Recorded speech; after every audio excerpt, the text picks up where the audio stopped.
예, 함께 살펴볼 말씀은 요한복음 5장 19절에서 29절까지 말씀입니다. 제가 봉독하겠습니다. 그러므로 예수께서 그들에게 이르시되 내가 진실로 진실로 너희에게 이르노니 아들이 아버지께서 하시는 일을 보지 않고는 아무것도 스스로 할 수 없나니 아버지께서 행하시는 그것을 아들도 그와 같이 행하느니라. 아버지께서 아들을 사랑하사 자기가 행하시는 것을 다 아들에게 보이시고 또 그보다 더 큰 일을 보이사 너희로 놀랍게 여기게 하시리라. 아버지께서 죽은 자들을 일으켜 살리심과 같이 아들도 자기가 원하는 자들을 살리느니라.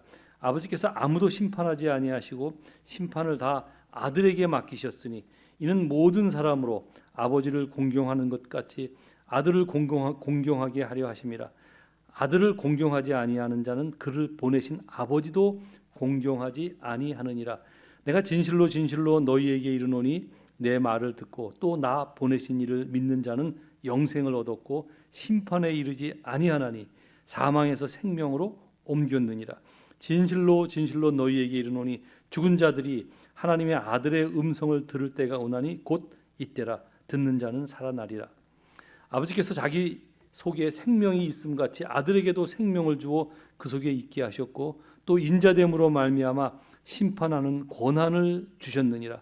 이를 놀랍게 여기지 말라. 무덤 속에 있는 자가 다 그의 음성을 들을 때가 오나니 선한 일을 행한 자는 생명의 부활로 악한 일을 행한 자는 심판의 부활로 나오리라. 아멘. 잠시 기도하고 이 말씀 함께 살펴보겠습니다. 하나님 아버지, 또 저희로 계속해서 요한복음 말씀 살펴가게 하시니 은혜를 감사합니다. 오늘도 저희에게 주어진 이 본문 내용이 우리의 귀에 들려지게 하시고 특별히 이 말씀을 통해서 우리에게 하시고자 하는 말들이 각 성도의 심령에 들려지도록 주께서 축복해 주옵소서. 예수님 이름으로 기도드리옵나이다. 아멘. 예, 여러분 한 주 평안하셨습니까? 한국 뉴스를 보시는 분들은 알겠지만 한국 정치가 요즘 꽤 시끄럽더라고요. 그런데 생각해 보면 제가 뉴스에 관심 가질 나이가 된 이후부터 지금까지 언제 한번 한국 그 정치가 조용했던 적은 없었던 것 같아요. 그러니까 늘 일상이긴 한데 그럼에도 불구하고 저는 요즘에 가끔씩 그런 생각을 합니다. 아니 뭐 저런 말을 저렇게 공개적으로 해도 되나? 텔레비전에 나와서. 요즘 또 유튜브가 있으니까 더 심하더라고요. 그런 생각을 합니다. 왜냐하면 뭐 여기 또 저 같은 분도 몇 분 계시지만 저는 고등학교 때 박정희 대통령 치하를 경험했고 그 박정희 대통령 치하가 제가 이제 고3 때 돌아가셨는데 그분이 엄중했죠, 진짜. 그 전에 돌아가기 직전에 막 유신 헌법 때문에 데모 엄청하게 하고 막 그랬습니다. 어쨌든 또 대학생 때와 청년 때에는 전두환 대통령 시절을 경험했습니다. 그런 때들은 정말 어떤 사람도 대통령에 대해서 함부로 말하거나 정부를 부정적인 시각으로 평가하기가 쉽지 않았거든요. 대놓고. 자칫 잘못하면 대가를 톡톡하게 치러야 했기 때문입니다. 그런데 요즘은 뭐 그런 일들을 아무렇지도 않게 하거든요. 그러니까 뭐 그냥 대통령 대놓고 그 육두문자까지 써서 욕하는 사람이 있더라고요. 욕하고 심지어 비아냥거리며 정부 정책에 대해서 헐뜯는 것을 아무렇지도 않게 합니다. 그래서 제가 그런 생각을 합니다. 참으로 좋은 세상이구나. 그런 생각을 합니다. 저는 지금 그 한국에 첨예하게 갈라져 있는 정당 중 어느 당을 편들어서 말하는 것이 아닙니다. 일개 시민이 나라의 대통령을 아무런 제재 없이 이렇게 깎아내리고 그렇게 함부로 말할 수 있는 것 자체가 이게 좋은 세상이다라는 것을 제가 말하고 싶을 뿐입니다. 제가 왜 뜬금없이 그 정치 얘기를 설교 서두에 꺼냈나 하면 오늘 본문에 등장하는 유대인들이 사실은 함부로 할 수 없는 말들을 했는데도 불구하고 마치 우리가 요즘에 그 대통령을 함부로 얘기해도 아무렇지도 않은 좋은 세상을 살듯 좋은 세상을 살고 있는데 그 당시 유대인들이나 사실은 오늘 사는 성도들이나 그 얼마나 좋은 시대를 살고 있는지 모르기 때문에 하는 행동들이 있거든요. 오늘 본문에서 그런 부분들을 좀 살펴보려고 그 어목했던 그 정치 적으로 어목했던 시대의 이야기를 제가 잠시 꺼낸 것입니다. 오늘 본문에 그런 내용이 있었나? 여러분은 잘 모르겠지만 그런 내용이 있습니다. 그런 내용을 좀 살펴보도록 하겠습니다. 오늘 본문은 지난주 살핀 내용에서 연속되는 내용입니다. 그래서 오늘 본문을 시작하는 첫 그 단어가 그러므로라는 접속사예요. 그러니까 지난 주에 살핀 내용에서 그러므로 이어지는 내용이에요. 그러므로 그 앞에 있었던 내용이 어떤 내용인지 아시죠? 예수님께서 38년 된 병자를 치료하셨는데 그날이 안식일이었어요. 그 안식일에 사람을 치유한 것 때문에 유대인들이 몰려와서 이제 예수를 죽이려고 그랬죠. 그래서 우리는 그런 생각을 합니다. 그러니까 그러므로 예수님께서 안식일에 사람을 사람을 살렸는데 왜 살렸냐 하고 물으니까 예수님이 뭐라고 그래요? 하나님께서 일하시니까 나도 일하는 것뿐이야. 그 얘기를 하니까 그 말에 이제 유대인들이 이제 그 맛이 갔죠. 이거 말이 돼? 어떻게 하나님을 자기 아버지라고 부를 수 있어? 이런 말을 했으므로 그러므로 예수님이 자기 변명을 하는 거예요. 그러므로 사실은 나는 실수를 한 말이야. 이렇게 하면 그냥 빠져나가면 되는데 빠져나가지 않고 계속 제가 본문 읽을 때 봐서 알겠지만 예수님이 그 말을 더 심하게 하거든요. 예를 들면 그러므로 예수께서 그들에게 이르시되 내가 진실로 너희에게 이르노니 아들이 아버지께서 하시는 일을 보지 않고는 아무것도 스스로 할 수 없다. 아버지께서 행하시는 그것을 아들도 그와 같이 행하는 거야. 그리고 그와 같이 행하는 것을 계속 얘기하는데 하나님께서 아들을 사랑하사 아들에게 하나님께서 하신 일을 아들에게도 똑같이 할 수 있게 하고 더 큰 일을 할 수 있어. 이런 이야기를 계속 이어서 하시거든요. 오늘 본문 내용이 다 그런 내용이에요. 하나님과 내가 동일해. 하나님께서 나에게 맡기신 일을 내가 당당히 하는 거야. 이런 말을 하는 거예요. 이런 말을 한 것고 유대인들이 예수님을 죽이려고 했는데 그 이유가 하나님과 자기를 하나님을 아버지라고 그랬고 그것 때문에 그러는데 예수님은 거기서 물러서지 않고 하나님과 자기가 동등하다는 얘기를 더 계속해서 펼쳐 나가시거든요. 그러니까 이 갈등을 우리가 이해를 해야만 이 말씀 속에서 우리가 들어야 될 말씀이 들리거든요. 우선은 그것이 왜 갈등이 될까를 우리가 잘 생각을 해봐야 돼. 우리는 하나님을 아버지라고 말하는 것에 대해서 너무 익숙해 있잖아요. 아무렇지도 않잖아요. 근데 유대인들에게는 이게 큰 충격이거든요. 왜 충격이고 얼마나 충격이기에 예수를 죽이려고까지 했을까 하는 부분을 좀 이해하자는 얘기죠. 우선 예수님이 하나님을 아버지라고 이렇게 말했을 때 우리 식으로 표하면 부자지간을 얘기한 거잖아요. 그 부자지간이라는 말의 의미가 우리와 좀 다르기 때문에 그래요. 우리들은 그 아버지와 아들, 부자지간이라는 말은 주로 관계를 이야기할 때, 사이 좋음을 이야기할 때 그런 말을 쓰는데 이 당시 유대인들에게 또는 그 시대 고대 근동 이 그리스, 로마 다 포함해서 그 시대의 사람들은 아버지와 아들이라는 얘기는 주로 권한의 관계에 있어서 그런 말을 썼어요. 그래서 예수님도 계속 그러는 거예요.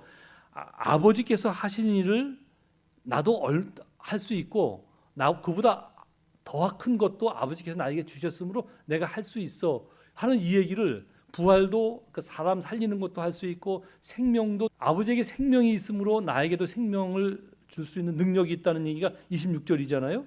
그다음에 22절 아버지께서 아무도 심판하지 않으므로 하나님께서 나에게 심판할 수 있는 권능을 나한테 주셨다 하는 거잖아요. 그러니까 계속 이런 얘기가 우리와 아버지와 아들 사이가에 대한 그 개념이 우리와 이해가 달라서 그래요. 우리는 친밀한 관계를 얘기하지만 그 당시에 아버지와 아들은 이 권한에 관한 거거든요. 그러니까 아버지와 아들이라는 얘기는 아버지께 있는 모든 권한과 지위가 아들에게도 똑같이 있다는 의미로 사용되어졌다고요. 우리가 잘 아는 대표적인 예가 뭐냐면 그 배너 제가 지난주에도 배너 얘기 잠깐 했는데 그 배너에 보면 배너가 그 로마 장교를 살려주잖아요. 전쟁에 나가서 살려주니까 로마 장교가 그 배너가 종으로 끌려왔는데 종 중에서도 가장 그 저급한 종이에요. 그 전투한 배 밑에서 노짓는 노짓다 죽는 거거든요. 그런데 그런 배가 깨졌을 때 자기가 살지 않고 그 함장을 살려주니까 그 장군이 자기 집에 배너를 데려와서 자기 반지를 딱 껴주잖아요. 그게 이제 아들이 너 아들 돼 쓰니까 편하게 쉬어라는 얘기가 아니에요.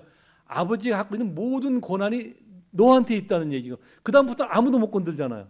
아들이라 못 건드는 게 아니라 그에게 모든 권한, 아버지의 권한을 다 쓸 수 있는 그 권한이 있고 능력이 있고 지위가 생긴 거예요.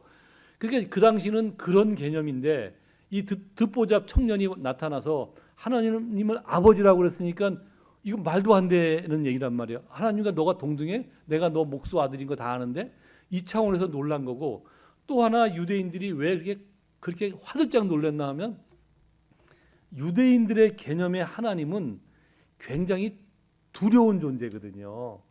그러니까 대단히 존경해야 될 존재예요. 자기의 하나님이니까. 자기의 하나님이지만 사실 이스라엘 백성이 존경해서 하나님을 존중해서 존중해서 이렇게 모시고 섬긴 게 아니라 짬만 나면 그들은 이방신을 섬겼잖아요. 근데 그럼에도 불구하고 여차하면 다시 돌아온 이유가 하나님은 늘 그들에게 두려운 존재였거든요. 두려운 존재. 왜 그들에게 하나님은 그렇게 두려운 존재였을까요? 그것은 하나님이 원래 그런 분이라 그래요. 그러니까 이 얘기는 이제 좀 이해하려면 좀 복잡한데 하나님은 근본적으로 그러니까 우리가 죄인된 인간의 입장에서는 두려운 존재. 왜냐하면 함부로 그 앞에 다가갈 수가 없거든요.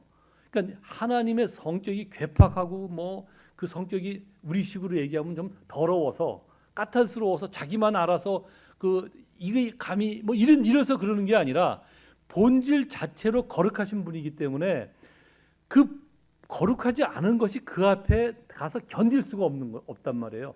아주 본질적인 거룩이기 때문에 그렇기 때문에 인간이 함부로 다가갈 수 없어요. 그러니까 그 함부로 다가갔다간 다 죽었잖아요.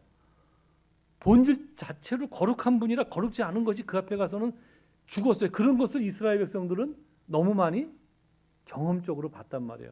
여러분 그것을 어떻게 알 수 있나 하면 우선 그 성소 지성소 얘기부터 할까요? 이스라엘 백성들이 하나님을 만나러 가는데 누구나 만날 수 없잖아요. 그 모든 이스라엘 백성을 대신해서 대제사장이 1년에 한 번 대속죄일에 가서 그 하나님을 대신 만났거든요. 어디서? 지성소에 들어갔는데 지성소에 들어가면 그 지성소 안에는 하나님의 임재, 하나님이 거기에 함께 그 자리에 계시다는 것을 상징하는 상징물이 있어요. 그게 뭐냐면 법궤예요. 근데 그 지성소 안에 대제사장이 들어가서 함부로 법궤를 만지거나 그러면 가차없이 즉석에서 죽었어요. 야, 하나님도 너무하다. 하나님은 사랑이라면서 어떻게 그렇게 그 사람을 이렇게 대제사장을 뭐 그러니까 정결 규례죠. 정결 규례와 복장 같은 걸 아주 정확하게 갖춰야 되거든요. 여기다가 그 둠빔, 그러니까 림을 몇 개를 달아야 되며 위치를 어떻게 달아야 되며 색깔은 무엇을 해야 되며 아주 그 레위기에 보면 그 출애굽기도 마찬가지지만 출애굽기 후반부에 보면 그 내용이 읽기에 지루할 정도로 굉장히 자세하게 나와 있어요. 그것을 따르지 않고 들어가자마자 죽어요. 그래서 종종 대제사장이 죽었어요. 죽었으면 그 대제사장을 끄집어 내려야 되잖아요. 끄집어 내려 누가 들어갔다가는 또 죽어요. 예. 그러니까 엄혹하단 말이에요. 그렇다 보니까 어떻게 해요? 대제사장이 지성소에 들어갈 때는 여기다가 방울을 달고 소매에다가 그리고 끈을 묶어서 바깥으로 내놓고 그러고 들어간단 말이에요. 그리고 들어가다 방울 소리가 안 나면 이거 죽었구나. 그리고 줄을 당겨서 대제사장을 끌어냈다고요. 그게 이스라엘 사람들이 경험한 하나님이에요. 그러니까 우리는 생각할 때 야, 하나님 참 성격 더럽다 이렇게 생각할 수 있지만 성격이 더러워서 그런 게 아니라 본질 자체가 너무 거룩하신 분이, 너무 비교가 아니죠. 너무는 비교적 얘기인데 절대 거룩하신 분이기 때문에 거룩하지 않은 어떤 것도 그 앞에 갈 수가 없어서 자연적으로 나타나는 현상이란 말이에요. 그러니까 이스라엘 백성들 입장에서는 두렵지요, 그죠? 여러분 아시겠지만 이제 사무엘 하에 보면 그 전쟁에서 블레셋과의 전쟁에서 이스라엘 백성들이 그 법궤를 빼앗겨요. 근데 이제 법궤를 빼앗기면 다 죽었겠네. 법궤 갖고 간 사람들은 뭐 블레셋 사람들이 갖고 가는데 다 죽지는 않아요. 다 죽지는 않은데 그 이스라엘 사람들한테 어목했던 거예요. 그러니까 뭐 아닌 사람들한테는 모르겠죠. 근데 블레셋 사람들이 그 법궤를 갖다가 자기들 신전 앞에 갖다 놨는데 성경 읽으신 분들은 아시겠지만 갖다 놓고 야 이제 저들이 신으로 섬기는 신도 우리가 포로로 잡아왔다. 우리 신 앞에 갖다 놔야지 하고 갖다 놓고 그 이틀 아침에 나갔는데 그 다곤 신의 목이 다 부러져 있고 손이 다 잘라져 있고 그 앞에 거꾸로 아무도 들어간 사람이 없는데 그 다음부터 그 상태를 아무도 못 들어가고 그냥 방치해 두는 거예요. 블레셋이. 그러다 이제 블레셋과의 전쟁에서 어느 날 70년 정도 시간이 흐른 다음에 너희들 가져가. 이것 때문에 우리가 되는 일이 없어. 그랬거든요, 블레셋이. 그래서 이제 이스라엘 사람들이 그때 가서 70년 만에 그 법궤를 옮겨오는 장면이 사무엘하 6장에 기록되어져 있어요. 그 법궤를 이제 그 규정대로, 그것도 이스라엘 사람들은 규정을 알잖아요. 규정대로 그 소에다 실어서 이렇게 싣고 오는데 이스라엘 영역에 들어오니까 이스라엘 사람들이 막 늘 그 마음 조지고 있다가 법궤를 잃었으니까 막 좋아서 화들짝 막 이러니까 그 소가 화들짝 놀래서 이렇게 깜짝 뛰었어요. 그러다 보니까 그 구루마에 실어 있던 법궤가 이렇게 막 떨어질 뻔했는데 그 구루마를 끌던 우사라는 사람이 법궤를 탁 잡는다고요. 잘한 거지. 떨어지는 것보다 나니까. 근데 문제는 하나님께서 우사를 죽인단 말이에요. 하나님이 죽인 게 아니라 아까도 말씀드렸지만 함부로 하나님의 그 영역에 그 거룩하지 않은 인간이 함부로 하나님을 그렇게 자기가 보호한다고 나선 거잖아요. 그게 불가능하단 말이에요. 하나님의 성격이 더러워서가 아니고 하나님의 본질 자체가 그 거룩하지 않은 인간이 그 앞에 설 수가 없기 때문에 그런 일이 자연스럽게 벌어진다는 얘기예요. 제가 지금 이 얘기를 왜 길게 하는 게 이걸 굉장히 우리가 가슴 깊게 알고 있어야만. 지금 제가 설교 서두에 무슨 얘기를 했어요? 대통령 함부로 말해도 그 요즘에 괜찮다. 이 얘기를 제가 그 유대인들이 하나님 얘기 함부로 해도 괜찮은 이야기를 그 사람이 그러니까 그 당시 유대인이나 오늘 우리나 무슨 복을 받고 있는지를 제가 설명하려고 자꾸 이런 얘기를 좀 길게 하는 거예요. 몇 가지만 더 말씀드릴게요. 모세가 그 시내산에서 십계명을 받았고 내려오잖아요. 내려오니까 내려와서 그 하나님께서 어떻게 확인하죠. 오늘 본문 다시 읽을 거니까 표시해 놓고 오늘 본문 표시해 놓고 앞에 신명기 5장으로 가겠습니다. 앞에서부터 5번째 책 신명기, 창세기, 출애굽기, 레위기, 민수기, 신명기, 그렇죠? 신명기 5장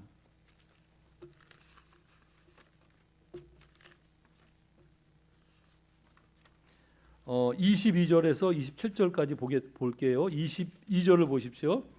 22절. 모세가 십계명을 받아가지고 산에서 내려와서 이스라엘 백성들과 나눈 대화 내용이에요. 22절 시작.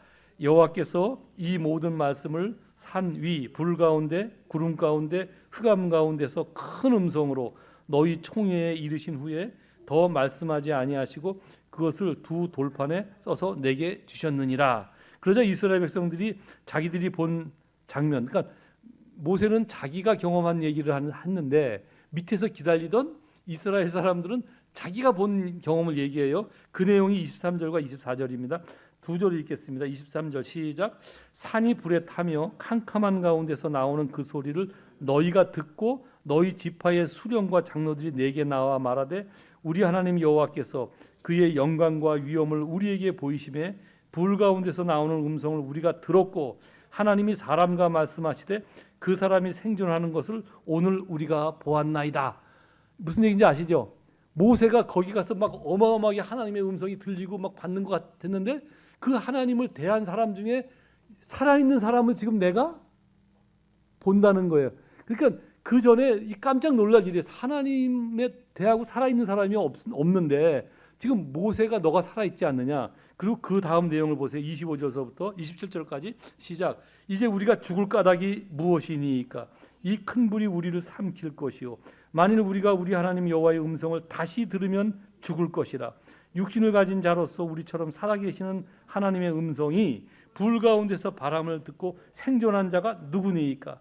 당신은 가까이 나아가서 우리 하나님 여호와께서 하시는 말씀을 다 듣고 우리 하나님 여호와께서 당신에게 이르시는 것을 다 우리에게 전하소서. 우리가 듣고 행하나이다 하느니라. 이 무슨 말씀이냐면 당신은 하나님 앞에 산 자가 없는데 하나님을 보고 당신은 살았으니까 이제 우리가 죽을 일은 끝났다. 당신은 살았으니까 앞으로 하나님께서 하시는 모든 말씀을 당신이 듣고 우리에게 전하라. 그러면 우리가 이제 그 말씀대로 하겠습니다. 그런 내용이에요. 그러니까 이스라엘 백성들이 하나님을 어떻게 생각했는지, 하나님이 그들에게 어떤 존재인지를 분명하게 알고 있어야 돼요. 그러니까 하나님은 굉장히 존경의 대상이지만 이건 마음적 저쪽 한 구석에 있는 거고 실제는 굉장히 두려운 존재였다는 거예요. 왜? 인간이니까. 그죠? 인간이니까 두려운 존재였다고요.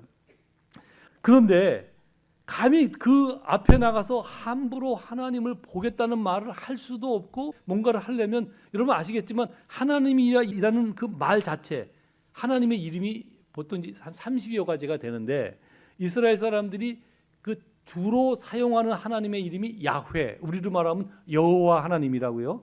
여호와 하나님. 그 여호와 자를 자기들 입으로 말하기가 어려워서 조심스러워서 여호와라는 말도 안 했어요.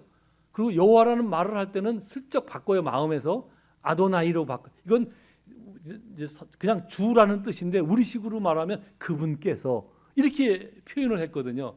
그런가 하면 글을 쓰다가 하나님이라는 말, 야훼라는 말을 써야 될 어떤 상황이 생기면 붓을 다 빨아서 깨끗한 붓을 갖고 야훼라는 말을 쓰고 그 글을 쓰기를 이어갔다고요. 여호와 하나님께서 어떻게 가셨는데 또 여호와께서 그러면 할 때마다 빨았다 쓰고 우리 얼마나 귀찮고 그래요. 근데 그래도 그렇게 할 수밖에 없었어요. 그게 이스라엘 백성들이 하나님을 얼마큼 두려워하는 존재였는가라는 것을 생각해야 돼요. 예. 여러분 그런데 지금 이 듣보잡 친구가 나타나서 하나님과 자기가 동등하다고 그래요. 그러니 아니 하나님이 얼마나 두려운 존재인데 이게 말도 안 되는 말을 하고 있거든요. 그러니까 이 유대인 입장에서는 예수님을 그냥 놔두면 안 되는 거예요. 저건 반드시 없애야 우리가 하나님을 얼마나 경외하고 두려워하는데 어디를 감히 네가 말이야 신성을 못 오가는 저 인간을 살려두면 안 되는 상황이 벌어진 거예요. 여기까지가 오늘 본문에 대한 이 배경 이해입니다. 이것을 이해하고 이제 오늘 말씀을 한번 보겠습니다. 19절 다시 오늘 본문으로 돌아와서 5장 19절 19절서부터 25절까지 다시 한번 읽도록 하겠습니다. 시작. 그러므로 예수께서 그들에게 이르시되 내가 진실로 너희에게 이르노니 아들이 아버지께서 하시는 일을 보지 않고는 아무것도 스스로 할 수 없나니 아버지께서 행하시는 그것을 아들도 그와 같이 행하느니라. 아버지께서 아들을 사랑하사 자기가 행하시는 것을 다 아들에게 보이시고 또 그보다 더 큰 일을 보이사 너희로 놀랍게 여기게 하시리라. 아버지께서 죽은 자들을 일으켜 살리심과 같이 아들도 자기가 원하는 자들을 살리느니라. 아버지께서 아무도 심판하지 아니하시고 심판을 다 아들에게 맡기셨으니 이는 모든 사람으로 아버지를 공경하는 것 같이 아들을 공경하게 하려 하심이니라. 아들을 공경하지 아니하는 자는 그의 보내신 아버지도 공경하지 아니하느니라. 내가 진실로 너희에게 이르노니 내 말을 듣고 또 나 보내신 이를 믿는 자는 영생을 얻었고 심판에 이르지 아니하나니 사망에서 생명으로 옮겼느니라. 진실로 너희에게 이르노니 죽은 자들이 하나님의 아들의 음성을 들을 때가 오나니 곧 이때라.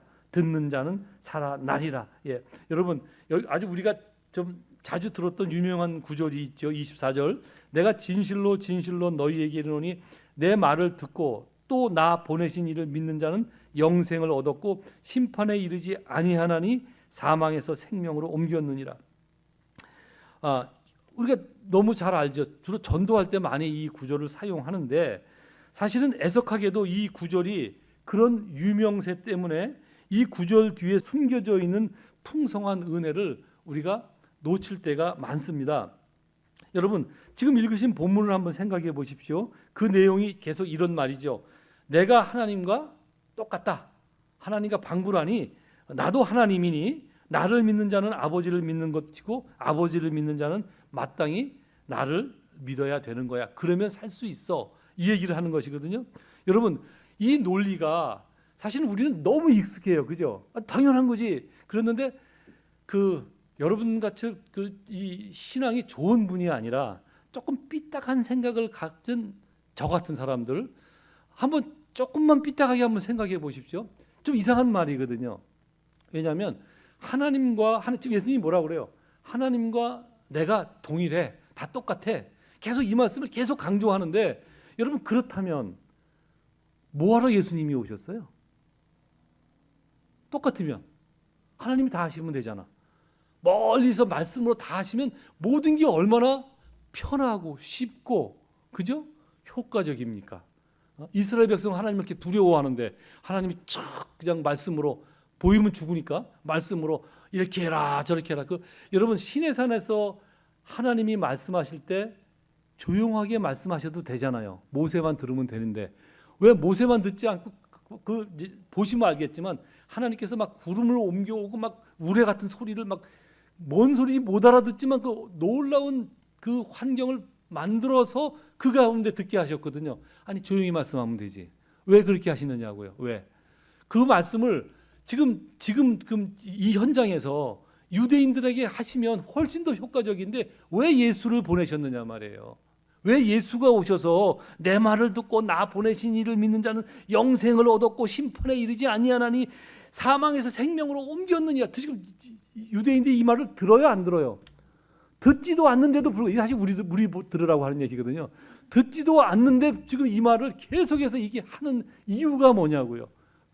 우리는 이 말씀 전도할 때 써먹어야지 그렇게만 얘기하는데 지금 왜 이 말을 예수님이 하셔야 되느냐 말이에요. 이것을 놓치고 가면 안 되는 거예요.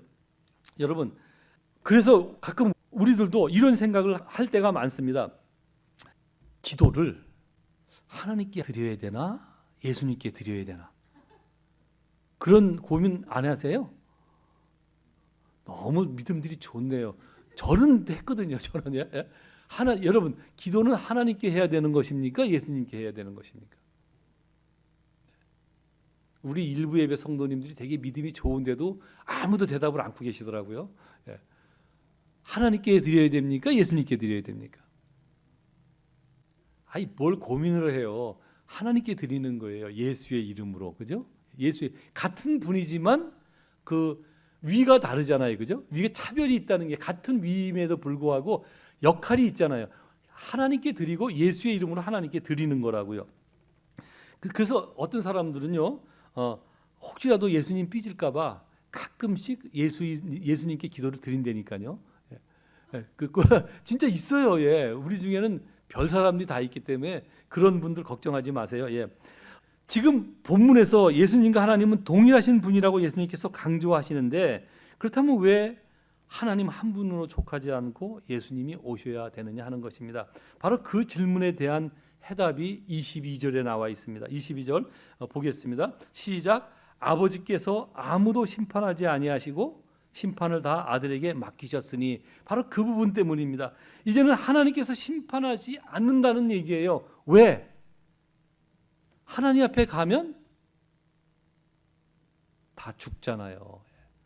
하나님께서 율법으로 하나님 앞에 나올 길을 열어놓으셨어요. 하나님 앞에 나아가면 다 죽었어요. 그죠? 함부로 가면 다 죽었기 때문에 죽지 않게 하려고 그것을 율법으로 기록해 놨어요.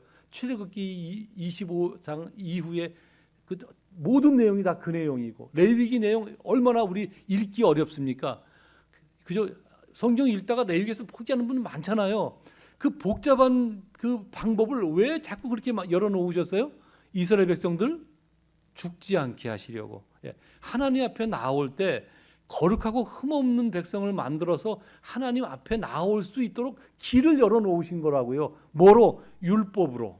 그죠? 하나님 자체가 거룩하신 분이라 죄인된 인간이 나갈 수 없잖아요. 그래서 하나님과 이스라엘 백성이 하나님의 백성이 되고 그들의 하나님이 되는 계약을 맺자마자 대본에 하시는 일이 뭐예요?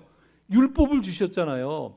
그들이 그 진 한가운데 거하고 이스라엘 백성들이 하나님 앞에 나올 수 있는 길을 열어놓으셨어요. 길을 열어놓고 그 하나님 앞에 나올 수 있는 방법을 가르쳐 놓은 게 율법이라고요. 근데 율법대로 했더니 살아날 자가 없어요.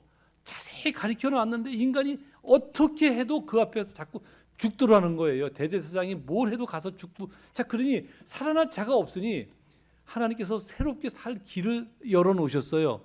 그게 방법이 뭐예요? 그게 바로 예수예요. 그래서 예수가 오신 거예요. 하나님이 똑같은데 왜? 예수가 왜 오셔야 되냐고요. 예수가 오셔야만 죄인된 인간이 살 길이 열리니까 예수가 오신 거예요. 그래서 그 심판하고 하나님 앞에 갈 수 있는지 없는지 심판을 누구한테 맡기셨어요? 예수님께 맡겨 놓으셨다는 거예요. 여러분, 지금 유대인들이 앞에 나와서 뭐라고 그래요? 죽이겠다는 거잖아요. 예수님을. 하나님과 동일한 분인지 우리는 알고 있잖아요. 동일한 분인데 그 앞에서 겸손히 뭐 높이는 것이 아니라 하나님께서 내가 하나님과 똑같아. 나에게는 부활시킬 수 있는 능력도 있고 생명을 주는 능력도 있고 영생을 줄 능력이 있어 얘기하는데 또 불구하고 그들이 보인 반응은 예수를 죽이려고 오른손 들었다 왼손 들었다 마음으로 저걸 어떻게 죽이지 이런 생각밖에 안 했단 말이에요. 근데 그럼에도 불구하고 지금 그들이 죽었어요, 살았어요? 다 살아있잖아요. 다 살아있잖아요. 아무도 안 죽잖아요. 예. 어떤 차이가 있는지 아시겠어요? 예수가 왜 오셨는지? 그러면 예수가 왜 오셨느냐? 하나님의 심판을 예수한테 주어서 예수님 오셔서 뭐라고 그래요? 나는 심판하러 온 것이 아니라 뭐라고요? 구원하러 왔다고 그러잖아요. 예수님이. 당신은 구원하러 왔다고 말씀하시잖아요. 왜 그들이 살아있는 줄 아시죠? 예? 왜 그들이 하나님 앞에서 하나님과 똑같은 예수 앞에서 저걸 어떻게 죽이지? 이따위 소리를 막 하는데도 불구하고 죽지 않고 살아있는 이유는 하나님께서 그들을 살리시려고 심판을 예수 앞에 맡겨놓았기 때문에 그래요. 그죠? 이 사실을 알아야 돼요. 여러분, 우리들도 쉽게 그런 말 많이 하지 않습니까? 예수님, 당신의 권위와 능력을 나에게 한번 보여주십시오. 그러면 내가 예수를 좀 잘 믿어 드리겠습니다. 그런 생각 안 해보셨어요? 하나님, 나한테 한번 기적을 보여주십시오. 당신이 살아있다는 거 나한테 한번 보여주십시오. 그럼 내가 신앙생활 잘하겠습니다. 이게 어떤 착각인 줄 알죠? 착각인 줄 아세요? 만약 하나님이 진짜 그 앞에서 짠, 내가 하나님이다. 그리고 나타나면 그 사람은 어떻게 돼요? 죽어요. 예, 죽어요. 예. 그래서 안 나타나는 거예요. 여러분 살리시려고 기회를 주시는 것이라니까요. 우리는 하나님이 안 나타났기 때문에 나는 안 믿어도 돼. 그리고 멋대로 살아도 또 하나님이 어느 순간을 보면 또 그 앞에서 나타나셔서 또 뭔가 하여튼 죄송스러운 표현인데 하나님께서 재롱을 피시거든요. 우리한테 알게 하시려고. 여러분, 아이들 키워가면서 아이들 앞에서 재롱 안 떨어본 사람들이 있어요? 부모님이 다 재롱 떨잖아요. 그죠? 애들 한번 웃겨보겠다고. 그 마음 한번, 애들 마음 한번 사보겠다고. 아빠 소리 한번 들어보겠다고. 엄마 소리 한번 들어보겠다고. 그 앞에서 부모가 얼마나 재롱을 떠느냐고요. 하나님이 그렇게 하신다니까요. 그분이 어떤 분이신데? 그분은 우리 같은 그 죄된 속성을 가진 인간이 범접할 수 없는 그 거룩의 기존이시라니까요. 근데 그런 분이 우리를 살리시기 위해서 예수를 보내신 거예요. 그리고 그 앞에서 그래서 인간들이 그 다음에 또 여러분 아시겠지만 십자가 위에 달리셨을 때 사람들이 뭐라고 놀려요? 야, 너 하나님의 아들이 한번 내려와봐. 하나님이 그가 아들이 아닌 게 아니잖아요. 하나님의 아들이기 때문에 십자가에 달리는데도 불구하고 하나님의 아들이라는 것은 그가 하나님이신데도 불구하고 그 밑에서 놀리는 사람 벼락을 때려서 죽게 안 하잖아요. 옛날 같으면 다 죽었죠. 그죠? 어디 감히 하나님의 존존 앞에 죄악된 인간이 그 앞에 설 수 있냐고요. 다 죽었죠, 다. 근데 다 살아 있잖아요, 다. 오늘날 우리도 살아 있잖아요. 끝까지 함부로 하나님에 대해서 얘기하고 하나님께서 뭐라고 말해도 뺀지락거리고, 그죠? 이런 우리도 다 살아 있잖아요. 우리가 지금 어떤 축복을 누리고 있는 줄을 아셔야 돼요. 유대인들이나 오늘을 사는 우리나 무슨 복을 받았는지를 알아야 된단 말이에요.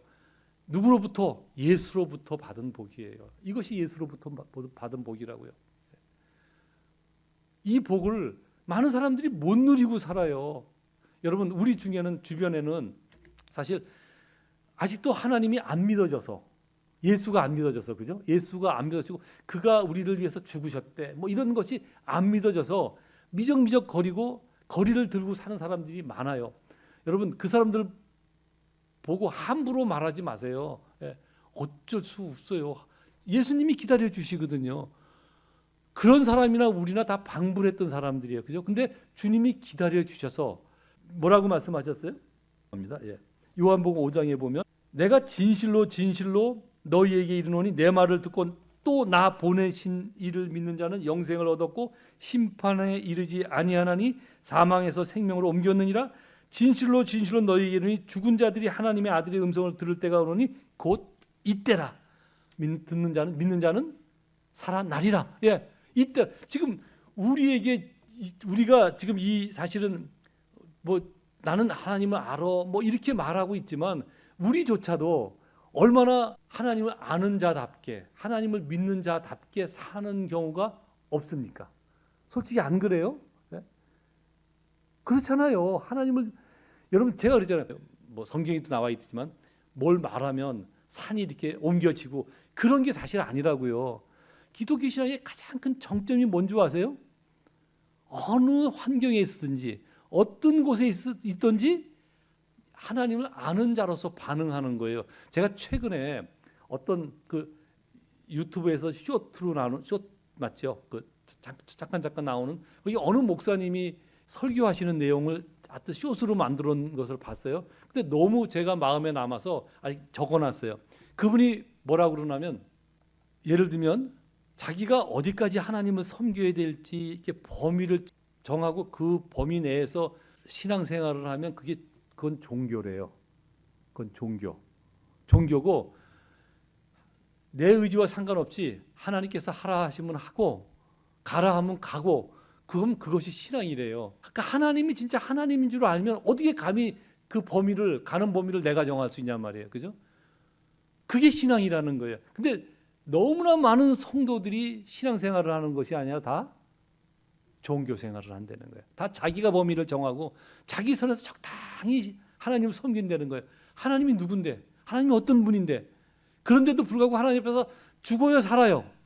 다 살아있어요. 다 살아있어요. 이것은 하나님이 우리에게 기회를 주시는 거예요. 심판하지 아니하고 하나님이라면 당장에 심판받을 수도 있는데 예수가 우리에게 오셔서 우리에게 하나님께서 심판의 길을 예수님께 맡겨 놓으셨기 때문에 우리가 지금 기회를 얻는 것이라고요. 그러므로 나도 기회를 얻었다는 것을 알아야 되고 그리고 다른 사람도 하나님께서 은혜 받을 기회를 주셨다는 사실을 알고 할 수 있다면 그 앞에 가서 예수님식으로 접근을 해야 돼요. 아시겠죠? 예수님식으로. 그래서 예수님식은 오래 참아 주시는 거잖아요. 오래 참아 주시는 거잖아요. 오래 참고 뭘 얘기를 해도 그냥 예를 들면 구박도 때로는 좀 받고 때로는 오해도 사고 그래도 가서 잘해주고 용납하고 기다려줘서 그가 하나님을 이렇게 눈치챌 수 있도록 예수 그리스도가 구세주인 것을 이렇게 알아갈 수 있도록 그렇게 하는 거예요. 왜냐하면 우리도 다 그런 시간들로 인해서 여기까지 온 것이잖아요. 그죠? 그게 예수가 이 땅에 오신 이유라니까요. 우리는 살아가면서 하나님에 대해서 진짜 함부로 말하고 함부로 신앙생활 한다니까요. 신앙생활의 극치는 어느 곳에 있든지 하나님의 사람답게 반응하고 하나님 사람답게 말하고 하나님 사람답게 어떤 일을 결정하는 거예요. 근데 우리 다 그 일을 솔직히 전 목사지만 저도 잘 못하거든요. 내가 목사인데도 때로는 화가 먼저 나고 욕이 먼저 나가고 그죠? 욕심이 먼저 생기잖아요. 내 편리가 우선이잖아요. 예? 시험이 우선이고, 그죠? 학교 선생님이 우선이고, 학교 교수님이 우선이고, 직장이 우선이고, 언제든지 하나님 내려놓잖아요. 옛날 같으면 다 죽었어요, 다. 예. 다 죽었어요. 예. 살아있을 사람 아무도 없어요. 예. 얼마나 큰 축복을 누리는 줄 아셔야 돼요. 그 축복을 왜? 그것이 그 축복을 주시기 위해서 예수가 이 땅에 오신 것이라고요. 예. 예수님 지금 오셔서 듣지도 않는데도 계속 그 말씀하는 거예요. 하나님과 나는 동등한 거야. 예. 나를 믿어, 나를. 예. 나를 믿는 자는 마지막 날 살릴 거지만 오늘 그것이 결정되는 거야. 이 얘기 하시고 계신 거예요. 오늘 이 지금이다. 예. 여러분, 예수를 믿는 축복이 무엇인지를 깊게 알고, 그래서 이 말씀을 듣고 제가 지난주에 주일날 예배하러 올 때는 마음을 준비해서 와야 된다고 그랬는데 사실 다 잊어먹고 그냥 오셨잖아요. 그죠? 오늘도 또 말씀을 또 잊어먹어도 괜찮아요. 그러나 듣는 순간만이라도 마음속에 담으려고 애를 쓰셔야 돼요. 예수 믿는 축복이 이거구나. 예수 믿으면 뭐 30배, 20배, 100배의 열매를 거두고 직장 잘 되고, 그거 아무것도 아니에요. 그죠? 그거 아무것도 아니에요. 그보다 더 큰 축복이 있다니까요. 심판이 유보되는 거예요. 심판받을 내가 하나님 앞에 용서를 받는 거예요. 예수 그리스도로 말미암아. 하나님께서 예수를 통해서 율법으로 안 되는 걸 아시고 새로운 길, 제 얘기가 로마서 얘기예요. 예, 새롭게 살 길을 열어놓으셨다고 그랬잖아요. 새롭게 살 길, 그 길이 뭐 예수로 말미암는 길, 그 길을 열어놓으신 거예요. 예수 믿는 축복이 바로 그것이라는 사실을 알고 깨달을 때마다 돌이켜야 됩니다. 하나님의 사람으로 반응하고, 그죠? 하나님을 아는 사람으로서 반응해서 이제는 내가 그 하나님을 따르는 범위를 내가 정하는 것이 아니라 하나님께서 정해놓으신 길을 힘있게 가는 거예요. 손해 봐도 가고 어려워도 가고, 그죠? 때로는 자존심 다 내려놓고 머리 숙일 수 있어야 되고, 그죠? 예? 그래야 되는 거예요. 우리는 언제까지도 하나님 믿는다고 그러면서 하나님의 사랑 그러지만 하나님의 사랑보다 내 자존심 요만큼이라도 건드리면 우리는 아무도 참지 않잖아요. 그리고 내가 옳다고 생각하면 상대방이 뭔 자존심이 상하든 상관 안 하고 함부로 말할 수 있잖아요. 말하잖아요. 다 우리들의 모습 아닙니까요? 그럼에도 불구하고 우리가 하나님 앞에 살 수 있는 길은 예수가 구세주로 오셨기 때문이에요. 예수가 구세주로 오셨기 때문에 그가 이 땅에 오신 이유인 것을 분명히 알고 그 축복을 매일의 삶 속에서 경험하고 확인하고 누리면서 그 앞에 겸손히 나가는 저와 여러분 되어지기를 간절히 소망합니다. 아멘. 기도하겠습니다.